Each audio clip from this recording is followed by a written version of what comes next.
assim, dando início ao nosso estudo de hoje. Hoje a gente começando aí o capítulo 6, falando da psicofonia consciente. Eu fiquei pensando se eu dividir esse capítulo em dois ou não. Inicialmente eu pensei em fazer uma aula só, mas eu acho que vai dar duas. Então, se a gente tiver mais tempo, a gente continua os slides, senão a gente para na primeira parte e termina a segunda parte na semana que vem. Algumas coisas para a gente pensar. Então, essa psicofonia consciente, nesse caso, a gente vê que quem está falando é a Eugênia, no capítulo 3, ela é descrita como uma pessoa com doce, que tem interesse de fazer o bem, ela é uma médium consciente. O que significa ser uma médium consciente? Que é o que a gente está aprendendo nesse capítulo. A médium consciente, ela não ocorre uma separação completa do corpo, né? Ela, durante a psicofonia, ela funciona como um filtro para aquele espírito que está dando a mensagem. Isso é importante, por quê? Porque muitas vezes o espírito que vem, ele está desequilibrado, ele está enlouquecido, como a gente está vendo aqui no caso do estudo de hoje, né, do Libório. É como se fosse um louco mesmo, né? E a gente vê que ele tá cego, tá surdo, ele não sente nada, ele acaba usando a simbiose, né, esse vampirismo com a encarnada para conseguir ter um pouco mais de qualidade de vida, se dá para dizer assim. Mas ela, como médium consciente, ela empresta o corpo, não só ela, mas qualquer médium consciente, empresta o corpo, mas ela funciona como um filtro. O que significa isso? Que ela, na mente dela, ela recebe os pensamentos que estão vindo do espírito comunicante e ela escolhe as palavras. Ela também tem controle sobre os membros dela. Então, se o espírito tiver vontade de bater na mesa, de jogar a cadeira, de dar um soco na pessoa que está na frente, ela não vai deixar. Esse é o papel de um médium consciente, né? Então, ele exerce sobre o espírito que está se comunicando uma atuação também, um controle, né? Como eu falei, em termos de palavras, em termos de gestos, em termos de ações. Eu já vi em casos de mediunidades não tão equilibradas, o caso é que o espírito chega tão transviado, ele quer gritar, ele quer falar palavrão e o médium deixa. Então, o nosso papel como médium é não deixar isso acontecer. A gente não pode baixar o padrão. Aquele espírito, ele está tendo uma bênção de poder estar recebendo ajuda, mas ele tem a obrigação de respeitar a casa espírita. Da mesma forma que nós não chegaríamos na casa de uma pessoa querida nossa e começar a gritar, falar palavrão, bater porta, a gente não pode deixar que o espírito faça isso também numa casa espírita. Muitas vezes o médium pode pensar, não, mas aí eu tô colocando o meu animismo. Não, você está colocando ordem, você está colocando disciplina, é diferente. O pensamento vem do outro, não é meu. E a gente vê que mesmo no médium consciente, ele sente as emoções, o sentimento. Então, a angústia, a tristeza, o ódio, o desejo de vingança, enfim, o espírito que está comunicando, ele passa essas emoções para o médium que está trabalhando, né? A outra coisa que acontece no caso de uma psicofonia consciente como a da Eugênia é que Aulus faz uma analogia muito interessante, né? Quando ele fala dessa vigília que o espírito da Eugênia tem em relação ao cuidado que ela tem em relação ao corpo, que é como se tivesse uma pessoa apoiada na janela, ela está de olho lá no que está acontecendo, ela não está distanciada do corpo. E aí nesse caso, se a gente se distanciasse, se o centro não é um centro tão equilibrado, nós sabemos que existem, e nós vamos estudar nesse livro, outros tipos de mediunidade, a inconsciente, por exemplo, como acontece com o Divaldo, que a gente vê, inclusive, uma transmutação do rosto dele, mas o centro está muito protegido, o Divaldo tem uma vigilância muito grande, né? Então a gente vê que é um médium altamente disciplinado e que nem todos nós conseguimos ser desse jeito, né? E a Eugênia fazendo isso, ela está emprestando o corpo, está emprestando a voz, está emprestando os olhos, está emprestando os ouvidos. Mas no momento em que o espírito abusar, o que acontece? Imediatamente ela pode voltar para o corpo, né? Toda Toda a comunicação mediúnica é feita perispírito a perispírito, mente a mente. Então, nesse caso, como eu comentei, né, o espírito comunicante, ele recebe, quer dizer, ele manda para a médium as suas ideias, o que está sentindo, e ele também consegue usufruir desses 5 sentidos que a gente tem, né? Do olfato, da audição, enfim, para conseguir ter um pouco mais de discernimento.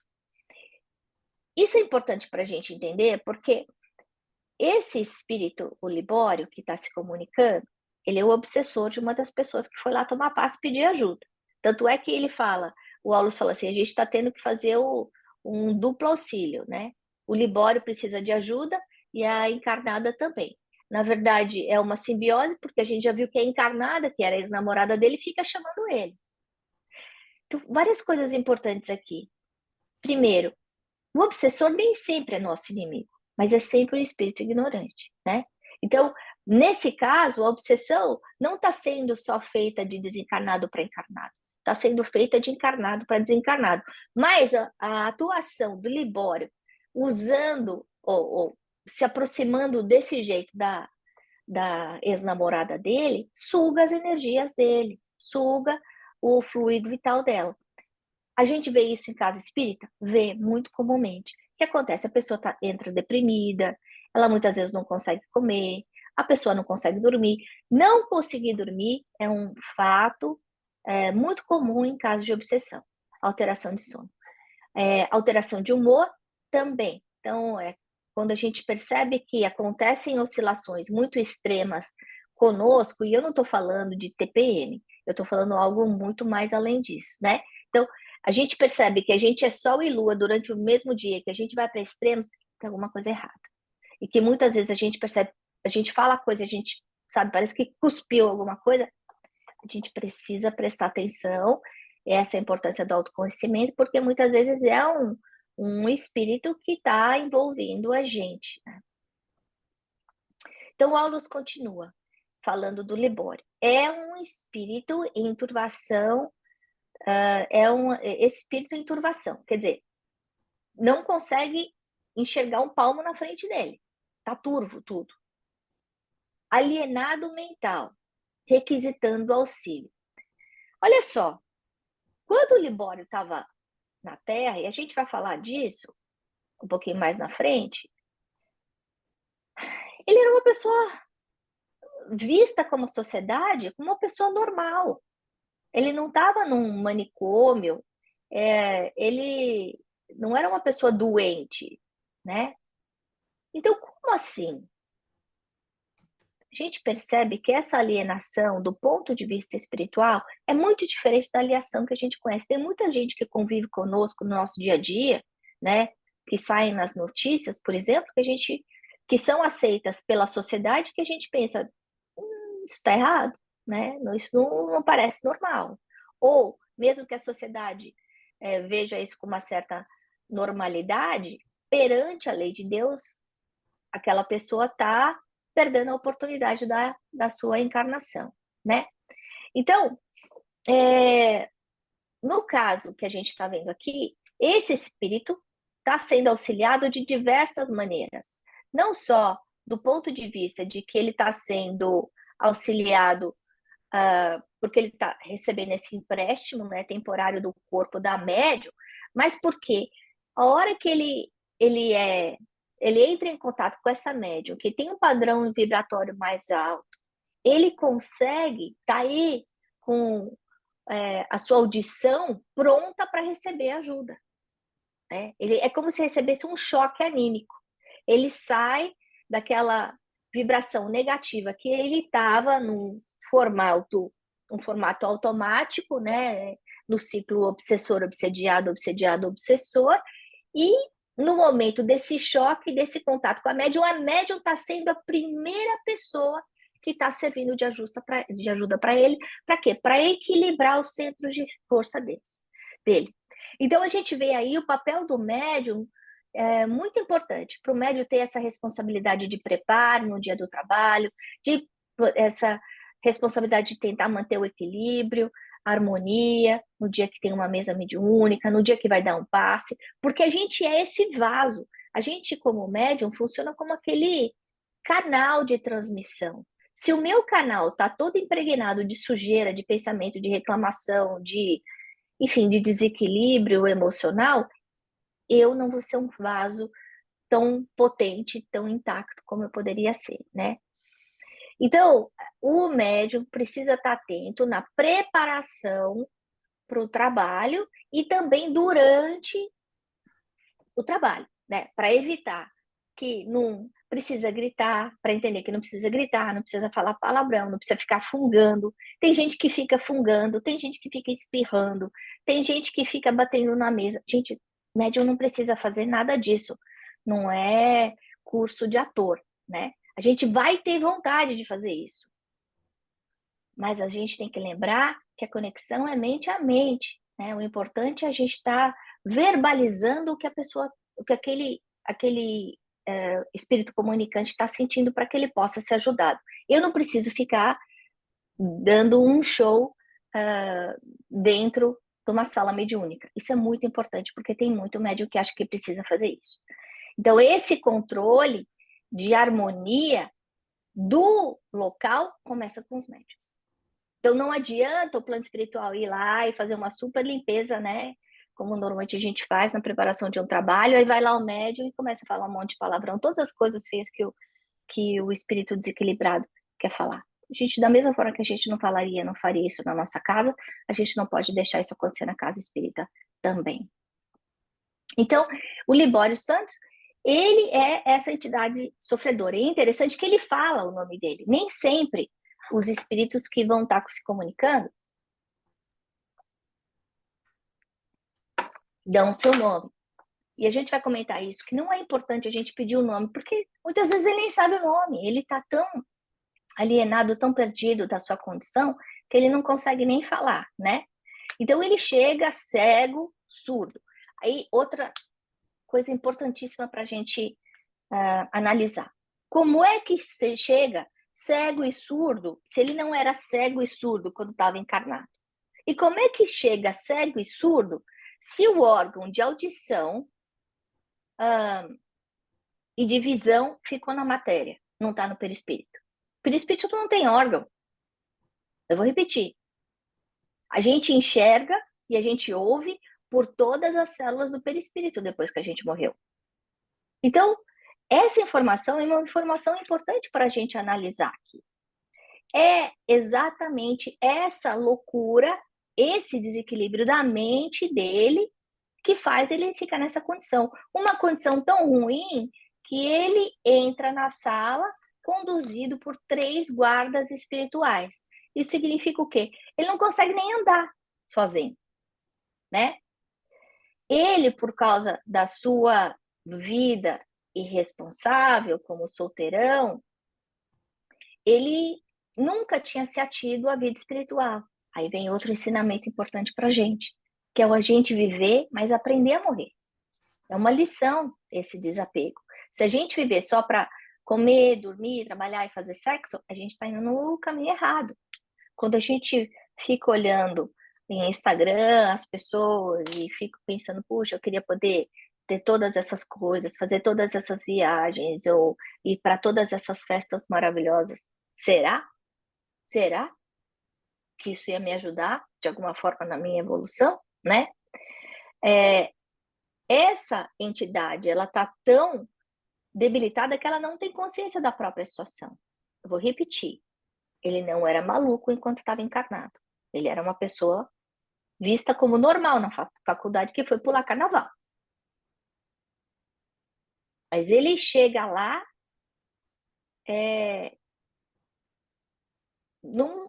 chega lá no plano espiritual de uma forma completamente desequilibrada, né?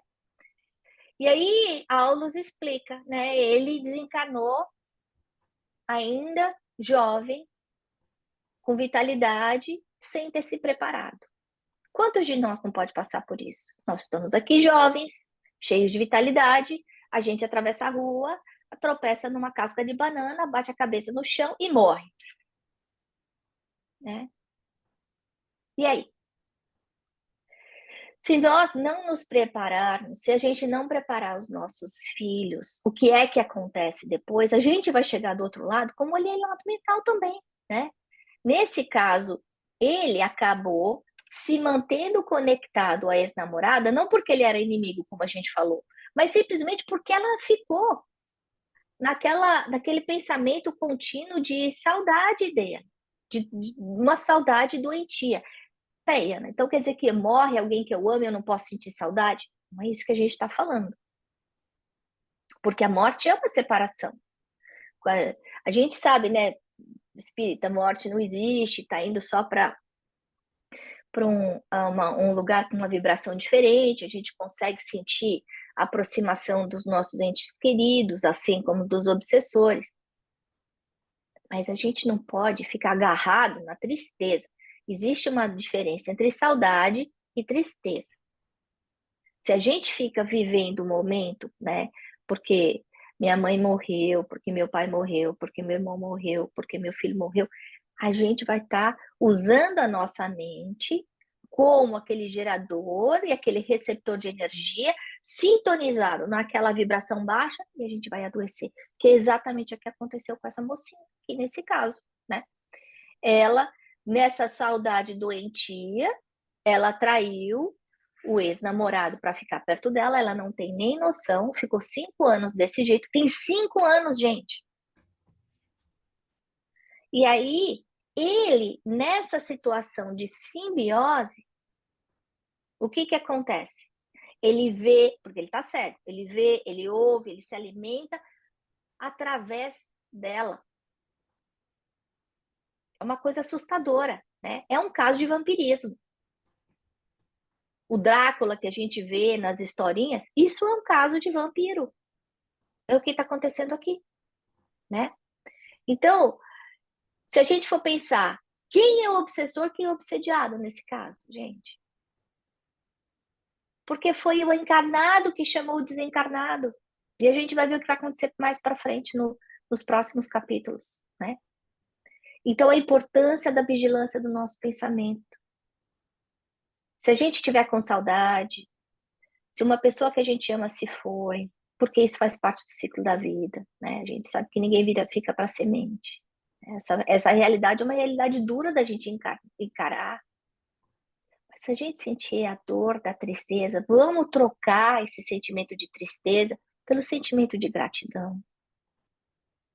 Vamos usar a saudade colocando gratidão por todas as coisas boas que aquela pessoa querida fez por nós, por todas as lembranças, por todos os momentos. Porque na hora que a gente coloca gratidão nessa equação, a vibração da gente muda. E aí a gente sai dessa sintonia que pode prejudicar a pessoa que a gente ama, né? Então, dentro da nossa casa, dependendo da nossa conduta mental, pode estar minha avó, pode estar o meu pai, pode estar minha mãe. E vai saber como eles estão. Eles podem estar lá no meio da nossa casa, porque eles não sabem para onde ir, pelo seu desconhecimento do ponto de vista espiritual, mas eles podem também estar atrapalhando o nosso lar, trazendo tristeza, trazendo angústia, trazendo tudo que eles estão sentindo, que é o que ela está sentindo, né? Aí, Aulus continua descrevendo o Libório, né, como um alienado mental em estado grave. É alguém a movimentar-se nas trevas de si mesmo. É ele que está escolhendo, não é Deus que está querendo que ele sofra no plano invisível. Não. Trazido ao recinto sem saber o rumo, tomado pelos próprios pés, como qualquer alienado mental em estado grave. Gente, vou repetir o que eu já falei antes. Esse era um homem normal da Terra, mas é um homem de pouca moral e é um homem sem vida espiritual. O Divaldo fala que 90% das pessoas que estão na Terra estão nesse sono espiritual. Então, qual é a nossa responsabilidade como espíritas? É viver o bem, é fazer o bem, é mostrar através do nosso exemplo que existe algo mais. Para que pelo menos dentro do nosso círculo de vida, os nossos parceiros, cônjuges, pais, filhos, percebam a importância dessa vivência espiritual através de nós, não através da minha palavra. Não é para eu tentar convencer a minha mãe que é evangélica a ser espírita. Não é isso que eu estou falando. Mesmo porque Deus é um só. O importante é a vivência espiritual. O importante é a vivência do amor. É a vivência moral. Por isso é importante a gente falar para os nossos filhos. Promiscuidade, sociedade acha normal ir para uma festa e beijar cinco jovens, seja lá a identidade, sexo, o que for, e a gente vai falar o quê? Não é uma boa ideia. Não, mas todo mundo faz. Mas não é a coisa certa, né? Desenfaixando-se da veste de carne com o pensamento enovelado à paixão por irmã nossa, hoje torturada e enferma, que sintonizou com ele a ponto de retê-lo junto de si mesmo, com aflições e lágrimas, passou a vampirizar-lhe o corpo. Então a gente está vendo, mais uma vez, Aulus falando que é por conta do comportamento da encarnada que segurou ele, que ele não conseguiu encontrar o próprio caminho. E está perdendo tempo. Os dois estão perdendo tempo. Que bom que ela foi buscar ajuda. E agora vamos ver o que vai acontecer depois, né? E aí, essa dor que ele está sentindo é tão intensa que parece que é machucado na carne, né? Enquanto a gente não entender, se a gente chegar no plano espiritual, pessoal, e falar assim, ai, nossa, mas eu morri de câncer no pâncreas, que parecem que é uma experiência horrorosa. Eu não conheço, nunca convivi com ninguém com câncer no pâncreas. Mas é uma doença muito doída. Eu tenho que lembrar que a hora que eu cheguei no plano espiritual, eu tenho que falar para mim mesma, Ana, o pâncreas ficou no corpo que ficou embaixo da terra. Não tem mais órgão aqui. Passou. Então vamos lembrar disso. Passou. Acabou. Né? Por que eu estou dizendo isso? Porque ele tem a sensação de ter o cérebro perispirítico dilacerado. Mas ele não tem cérebro no perispírito, porque no perispírito não tem órgão, né? E aí invade todo o corpo. Essa dor é tão autêntica como se ele tivesse um tumor no crânio. Então, quando a gente está num trabalho mediúnico e os espíritos falam, dói meu braço, dói minha perna, eu não consigo falar, não consigo enxergar, é a verdade. E não adianta a gente falar, não, mas você não tem mais corpo. Porque está na mente, é uma reeducação mental, né? Essas dores morais se transformam em dores físicas. Aparentemente físicas, porque não tem mais corpo físico, né? A nossa mente tem a condição de plasmar no nosso perispírito tudo aquilo que a gente está pensando. E a nossa consciência do certo e do errado vai falar mais alto no momento que a gente desencarnar. Então, um exercício importante é a gente poder colocar a cabeça no travesseiro, né? A gente já viu isso numa aula anterior, fazer aquela análise de Santo Agostinho, de pensar, eu fiz tudo que eu podia ter feito de direito, eu fiz tudo que estava ao meu alcance de bom, eu ajudei quem eu podia ter ajudado, tem alguém que eu preciso me ajustar, eu fui vigilante como eu devia ter sido. Ter consciência da onde a gente está e onde a gente quer chegar trabalhando a nossa reforma íntima. Como o Divaldo fala, que escuta da mãe dele toda noite, fala, meu filho, não esquece de rezar. E ele fala, mas mamãe, eu rezei o dia inteiro, a minha vida é uma reza. Não, meu filho, mas você vai deitar, você não sabe se você vai acordar. A gente vai deitar, a gente não sabe se a gente vai acordar. Então vamos lembrar desse aspecto, né, da gente se conhecer, da gente ter consciência dos nossos atos, da gente trabalhar a nossa reforma íntima, para o nosso próprio bem, não é para o outro, né? E a gente vai errar, vai tropeçar e não tem problema, a gente tropeça e continua, né? Então, refletindo a primeira parte do capítulo 6 de hoje, a importância da gente aprender a morrer,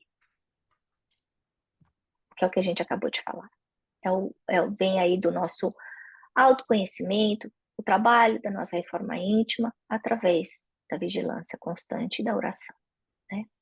A outra coisa, essa ligação mente a mente vai acontecer o tempo inteiro, entre encarnados e desencarnados.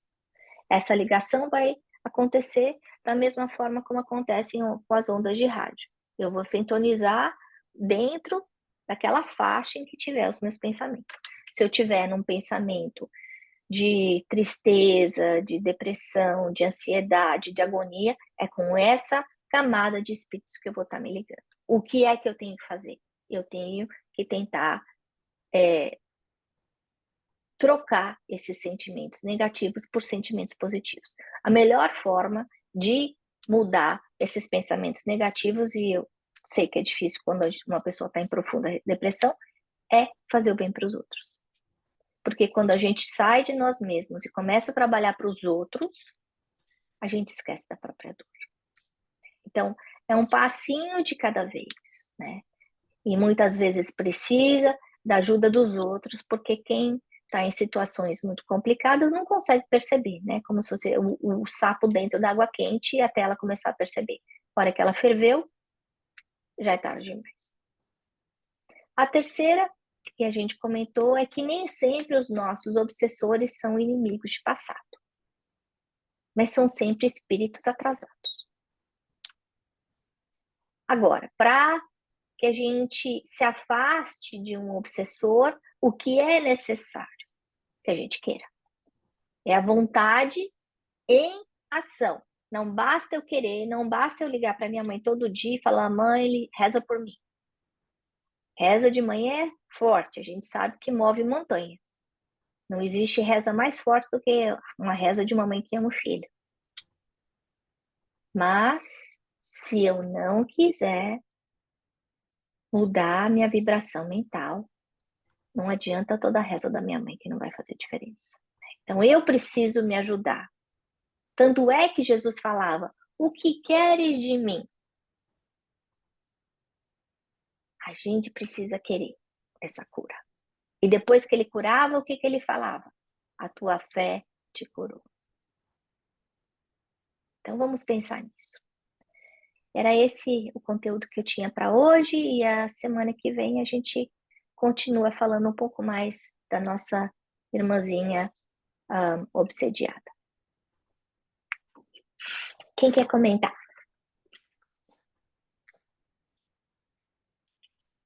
Tem muita coisa nesse capítulo, né? Para a gente prestar atenção.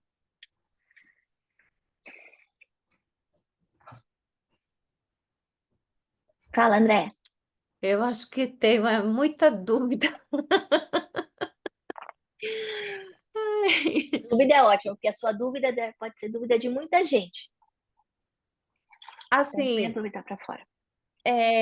por exemplo, quando você fala, quando a gente é um médio consciente, né? É, quando a gente não tem o preparo ainda, por exemplo, nós, vamos supor, eu sou médium, tá? Então, eu não tenho ainda a consciência, quer dizer, eu posso ser uma médium consciente, porque às vezes vem alguma coisa, eu sinto alguma coisa, mas como eu saber que essas informações que estão vindo não é nada da minha cabeça, mas de um amiguinho Não, que não tá. é? Qual seria essa, como a gente ser ainda mais vigilante nesse sentido, assim, da gente saber com certeza é o preparo, é o estudo, é o autoconhecimento. Uhum. Então, essas três, sem dúvida, né? Quanto mais a gente estuda, mais a gente se conhece, né? E aí você percebe. Mas no Livro dos Espíritos fala umas coisas interessantes. Por exemplo, ideias contínuas. Por exemplo, eu estou aqui no meio da aula, aí vem uma ideia, ai, que raiva da Maria.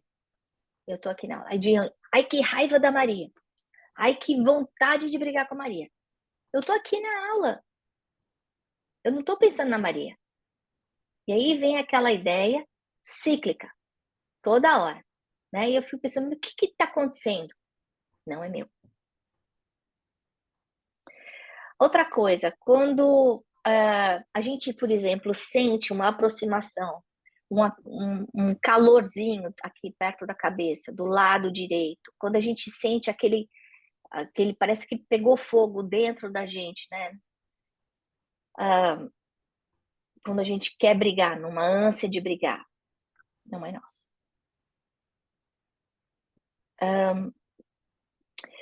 Um médium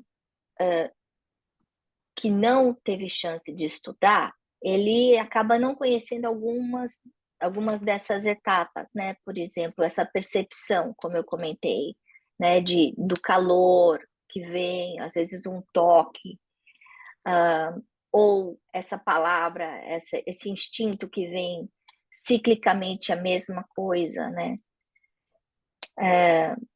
Mas aí, depois que você faz um curso dos médios, que você entende, tem a percepção, tem a aproximação, e aí você tem a sensação mesmo, é a sensação de angústia. Aí eu estava tão bem, agora eu estou me sentindo tão triste, tão amargurada, eu não sei o que que é. Você não consegue você não consegue pinpoint, não é seu. É alguma coisa que ia estar por aí, perto da gente, por qualquer razão. Eu me lembrei, de quando eu fui fazer, é, o evangelho a primeira vez aqui em casa. E eu comecei a sentir um formigamento, sabe? Como se eu fosse, sei lá, eu nunca recebi o espírito, mas era como se tivesse alguma coisa assim, sabe? Aí eu parei, respirei fundo, aí eu cheguei e fiz assim, eu sou louca. Eu cheguei e falei assim, olha, não é para ninguém se aproximar de mim.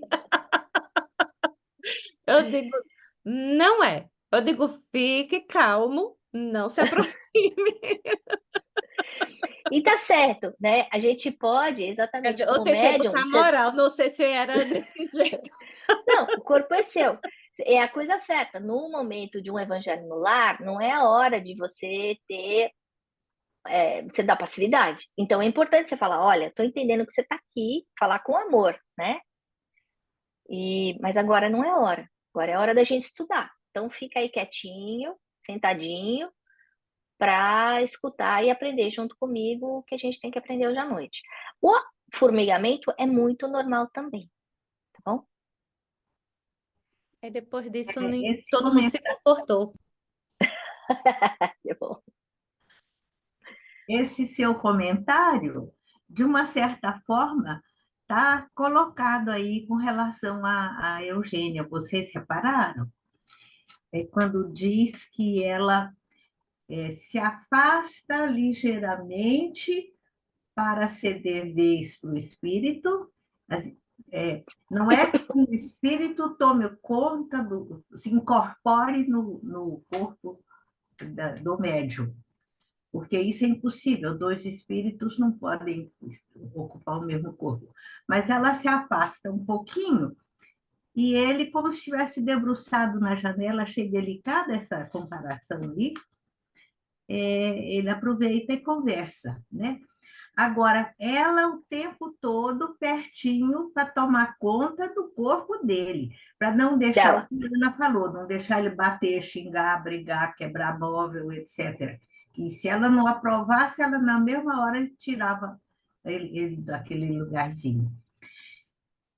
E a outra coisa que eu achei importante é que no centro, André Luiz diz, ela até poderia sair e passear um pouquinho enquanto emprestou o corpo para ele, porque o centro é um templo, é um lugar que tem proteção espiritual muito grande, diferente da nossa casa no Evangelho no Lar, né? Nossa casa não tem essa força energética para evitar acidentes, né? E Se você desse, por exemplo, a passividade, aí, quem disse que ele ia embora, André? Eu podia gostar e ficar. é, e ele podia usar o corpo dela para bater em alguém, para matar alguém, né? Isso a gente sabe que na hora dos grandes obsediados acontece muita tragédia. Uhum. Bom, eu posso continuar falando?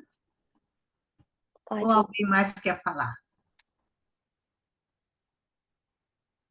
pode falar. Pode. Então, eu vou para o fim. Vou começar do fim para vir para o começo. No último slide, a Ana nos falou que é preciso aprender a morrer. Gente, essa é a lição mais importante desse capítulo. Se a gente não planta, a gente não colhe. Se a gente não constrói uma realidade melhor, maior, de luz, de equilíbrio, de sabedoria, a gente vai ter problema. A Ana falou, não é que Deus castiga, Deus não castiga ninguém. Eu é que andei vigilante e plantando sementinhas equivocadas, né? Então, aprender Deixa a eu contar, deixa eu contar uma historinha que eu estava lendo um livro Zen hoje, e um livro muito interessante. Não é um livro espírita, mas é um livro muito profundo. Deixa eu ver se eu acho o nome dele aqui para passar para vocês. Chama Beyond Happiness. E ele é chama The Zen Way to True Contentment. E essa é a terceira vez que eu li esse livro, eu adoro esse livro. E é interessante porque ele conta uma historinha de que um homem uma vez foi visitar uma loja, e quem era o dono da loja era Buda. Aí o Buda fala, o que você quer? E aí o moço fica tão feliz de ver o Buda, e aí ele fala todas as coisas que ele queria, né? Então, desde a paz no mundo até o carro novo. Aí o Buda vai lá e dá um saquinho de semente para ele. Aí ele falou assim, mas não foi isso que eu pedi. O que eu pedi foram todas essas coisas. Eu falei assim, então, eu estou te dando todas as sementes. Agora você vai ter que plantar essas sementes, cuidar dessas sementes, para poder. regar para poder colher tudo que você quer. Aí o homem falou, assim, eu não quero. Eu quero pronto, né? Então, isso que a mamãe falou, né? Da gente ter essa consciência que a gente tem que plantar para colher, né? As Porque muitas sementinhas vezes a que a gente... gente já tem, né?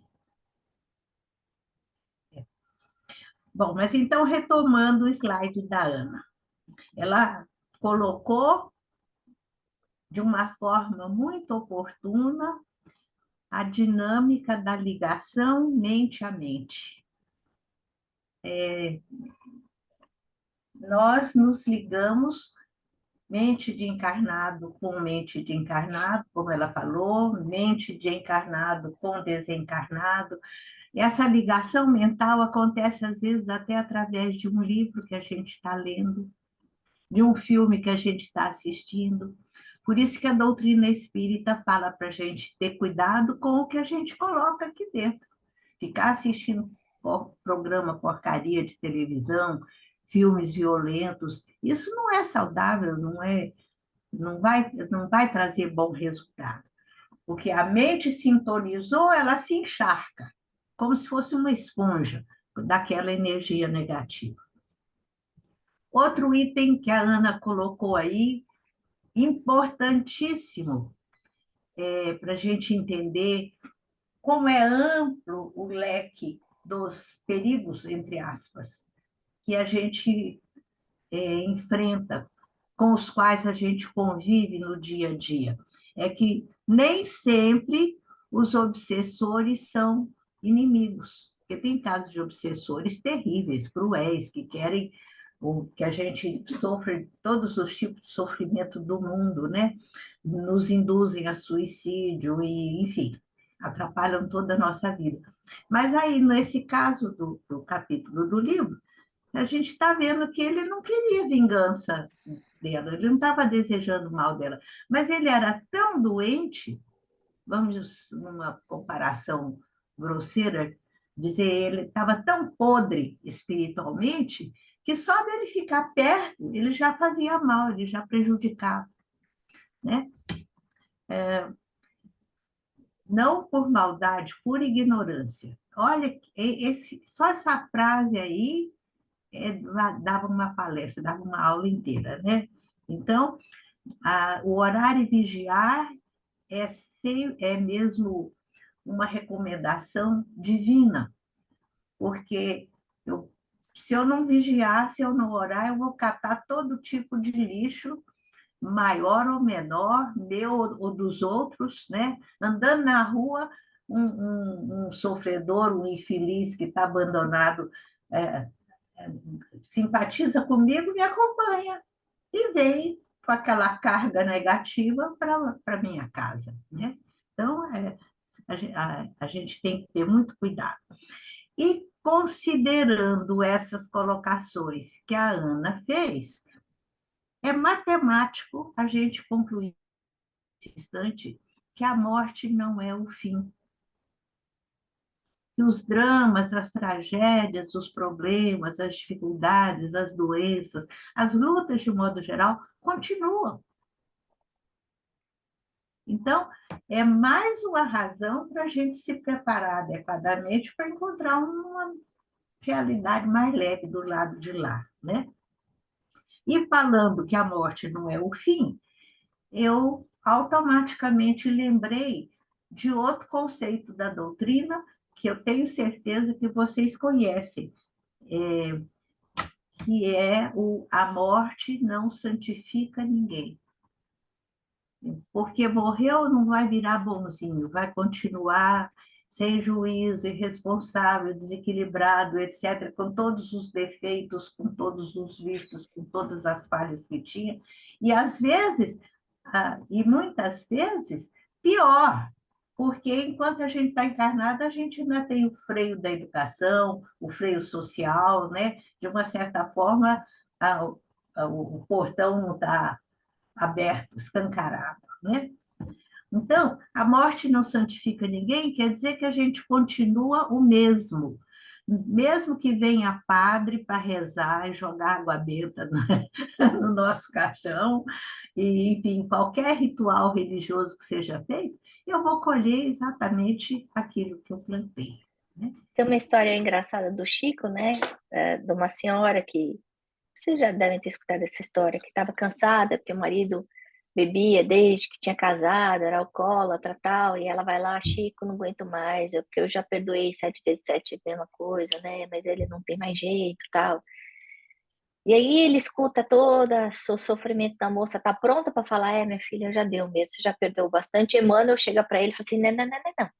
É perdoar 7 vezes 7 vezes cada ofensa. Aí ele engole seco e fala, minha filha, quando Jesus falou de perdoar, ele não falou perdoar a pessoa 7 vezes, né? Ele falou a mesma ofensa. Aí ela foi embora. Aí daí uns meses ela volta e aí ela, Chico, você tá lembrado de mim? Tô, claro, tá, tô lembrado sim. Como é que tá o seu marido? Meu marido morreu, eu tô com muita saudade dele. Nossa, mas agora que eu vejo tanto que eu gostava dele, tudo, que ele não tá mais comigo, eu vim aqui para ter notícias dele. Aí o Chico pergunta para ela, me conta uma coisa, por quanto tempo ele bebeu? Aí ela fala, mais de 20 anos. Assim, então, minha filha, ele continua bebendo. Então Não não muda. muda, né? A gente acha porque era alcoólatra na vida, morreu, não é mais. Não, vai continuar. Então, se eu tenho um vício de cigarro, eu quero deixar agora. Se eu tenho um vício de bebida, eu tenho que deixar agora. Se eu tenho um vício de droga, porque senão eu vou vampirizar alguém para conseguir continuar com aquele vício, né? E vejam que o deixar agora, quando a gente pensa que a conquista já foi feita, não. De repente, tipo, parei de fumar 5 anos, 10 anos, de repente cai de novo na tentação e começa tudo de novo, né? Então, é um trabalho, é uma ginástica espiritual Dona ininterrupta. Dona Lúcia, a senhora estava falando do Padre Benzer, né? O caixão. Aí eu me lembrei que agora há pouco eu fui para um velório de um pai de um amigo meu aqui americano. E o padre, né, na hora que foi benzer o caixão, ele saiu benzendo todo mundo, jogando água benta em todo mundo que estava que estava lá no enterro. Todo mundo precisa, né? Todo mundo precisa, né? Todo mundo precisa. É, É. é isso aí.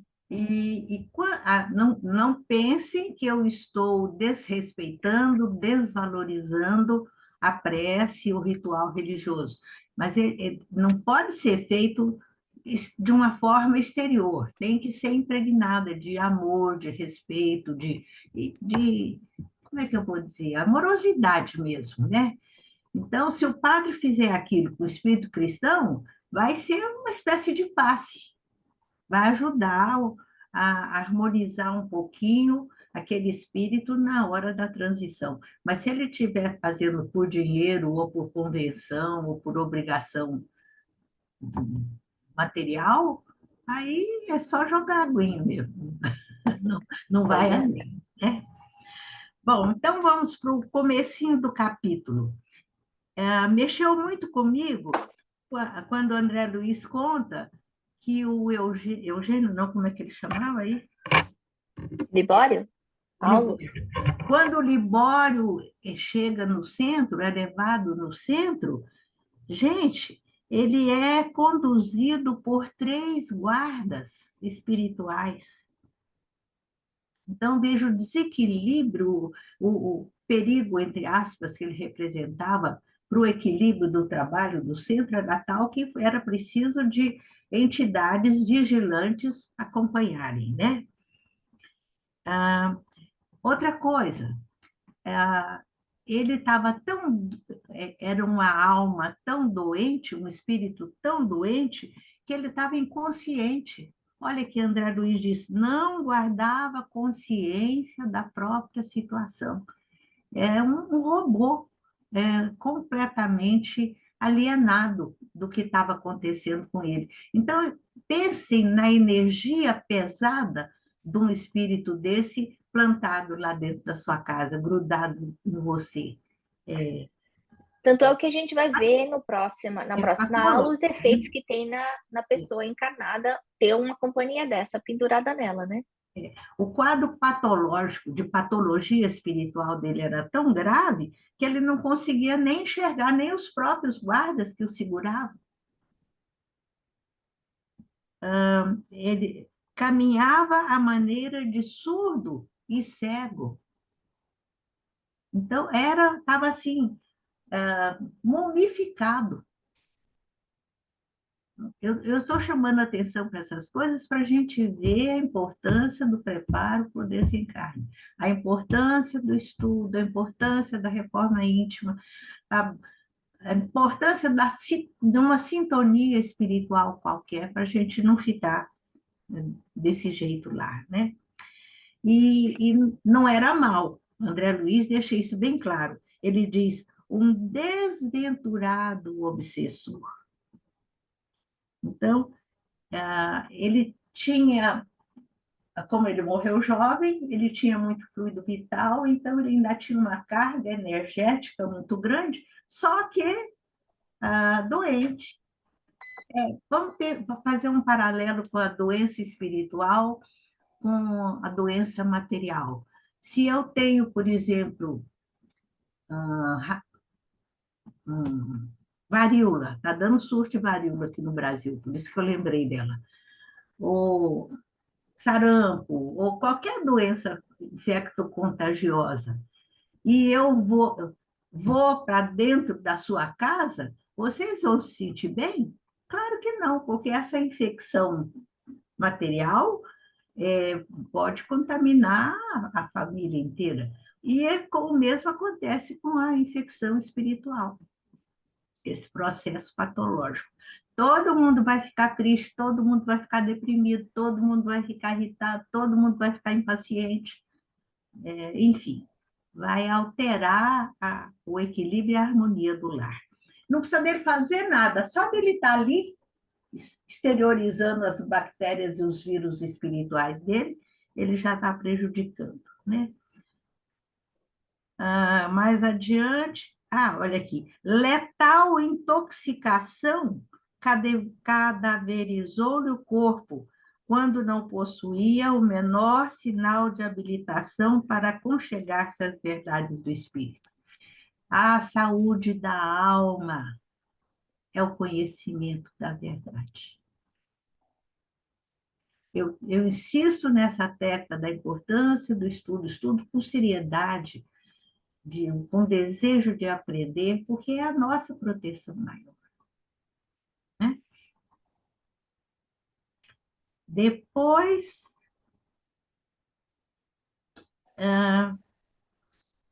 André Luiz diz, é alguém a movimentar-se nas trevas de si mesmo.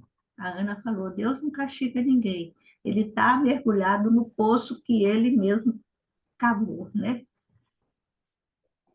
E nesse envolvimento trevoso, ele é trazido ao recinto sem saber o rumo tomado pelos próprios pés, como um alienado mental em estado grave. Desenfaixando-se da veste de carne, com o pensamento enovelado, a paixão por irmã nossa, essa torturada enferma, que sintonizou com ele, e então ela, também ignorante, também desinformada, certamente carente, né? Estabeleceu essa sintonia, fechou o circuito em mecanismos da mediunidade. A gente vê que esse processo, essa ligação mediúnica é polo, mente com mente, fecha o circuito e os dois passam a vibrar, a pensar, a sentir igualmente, né?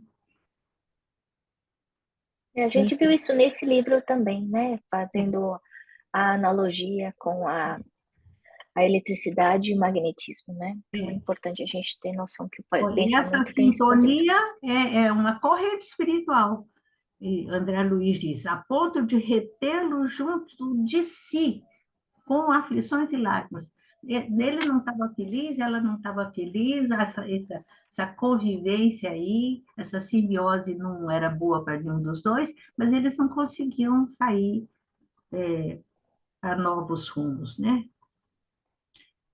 Depois, muito interessante também, como ele estava mumificado, quando ele se une com ela, ele aí passa a usar os olhos, os ouvidos dela, a boca, comer o que ela come. Não, não é estranho, gente? Dá um belo filme de terror isso aí. Simbiose de 5 anos.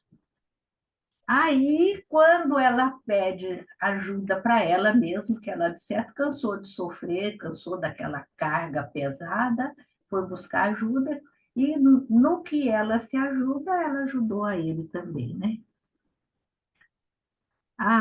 Achei muito interessante também, é uma coisa que a gente deve registrar com muita atenção, é a comparação que André Luiz faz com a Hera. Isso é na próxima aula. É, Essa já vai, eu não falei disso hoje. Abalada pelo abraço constringente da Hera. A Hera é a parasita, sugando o outro, um vivendo às custas do outro, né? E a limpeza vai ficar para o próximo capítulo, né? É. Bom, aí André Luiz diz, ante o quadro, recordei as operações do mundo vegetal, em que uma planta se desenvolve à custa da outra e compreendi que aquela associação poderia ser comparada a sutil processo de enxertia neuropsíquica. A gente ainda não chegou aí. Eu vou dar a próxima aula isso. Eu não cobri isso Você ainda. vai Eu não continuar o fa... mesmo capítulo? Vou, vou. Tá, porque eu pensei que você tinha ido até o fim. Não. Desculpa, mas esse detalhe de enxertia também é para muita reflexão, né? Bom, mas então, oremos e vigiemos. E graças a Deus, André Luiz é nosso amiguinho e está aí na nossa casa. Alguém mais quer comentar antes da gente encerrar? Já está batendo 7 horas. Então vamos agradecendo aos amigos do Plano Espiritual Maior, à equipe de André Luiz, de Emmanuel, por essa reflexão, por todas essas elucidações tão importantes, chamando a nossa atenção para dentro dos nossos lares, para que nós prestemos atenção na qualidade do conteúdo que colocamos aqui dentro.